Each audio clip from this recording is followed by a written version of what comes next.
Hey guys, welcome back to Fast Fix. In this video, I will show you how to get tokens in Monopoly Go. You have two ways here on how you can get tokens on Monopoly Go. So first, tap on the albums icon right here at the bottom right.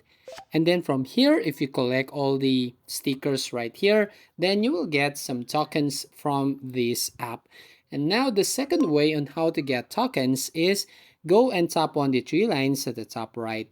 And from here, tap on daily treats. Now you need to make sure that you must be on the level 25 up so you can open this daily treats option here. So if you tap this one, as you can see, you need to play 7 consecutive game to get the token right here. So as you can see, log in 7 days straight and win this token, this cutie cat right here. So that's how you basically get tokens in Monopoly Go. If you find this video helpful, please consider to like and subscribe to the channel. And don't forget to hit the notification bell to notify you on the next video.